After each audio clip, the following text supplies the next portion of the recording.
വെഞ്ഞാറമൂട്ടിൽ ബന്ധുക്കളും കാമുകിയുമടക്കം 5 പേരെ കൊന്ന കേസിലെ പ്രതി അഫാൻ ലോൺ ആപ്പിൽ നിന്ന് പണം കടമെടുത്തിരുന്നെന്ന് അമ്മ ഷെമിന. അഫാന് ദിവസം 2000 രൂപ വരെ ലോൺ ആപ്പിൽ അടയ്ക്കണമായിരുന്നു. കയ്യിലുള്ളതെല്ലാം താൻ അഫാന് കൊടുത്തെന്നും പണം ഇല്ലാതായപ്പോഴാണ് കുഞ്ഞുമ്മയോട് ചോദിച്ചതെന്നും അഫാന്റെ അമ്മ പറഞ്ഞു. 25 ലക്ഷം രൂപയുടെ ബാധ്യതയുണ്ടായിരുന്നു. അഫാൻ ഫോൺ ആപ്പ് വഴി പൈസ എടുത്തിരുന്നു. എത്ര രൂപ എടുത്തിരുന്നുവെന്ന് ചോദിച്ചിരുന്നില്ല. ഫോണിൽ ഗെയിം കളിക്കുമായിരുന്നു. അതിനിടയിൽ അവർ വിളിച്ച് പൈസ ചോദിച്ചിരുന്നു. ദിവസം 2000 രൂപ അടയ്ക്കണമായിരുന്നു.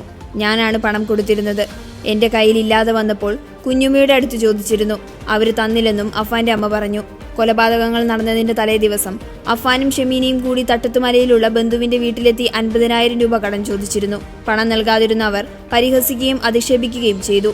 3 മണിക്കൂറോളം കേണപേക്ഷിച്ചിട്ടും പണം നൽകിയില്ല. പിറ്റേ ദിവസം ഫോൺ വിളിച്ചും പണം ചോദിച്ചു.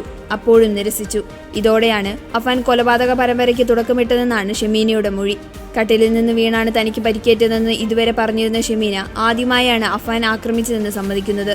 കുടുംബം ആത്മഹത്യയ്ക്ക് ആലോചിച്ചിരുന്നുവെന്നും ഇളയ മകനൊപ്പം ആത്മഹത്യാ വീഡിയോകൾ കണ്ടിരുന്നുവെന്നും ഷെമീന വ്യക്തമാക്കി.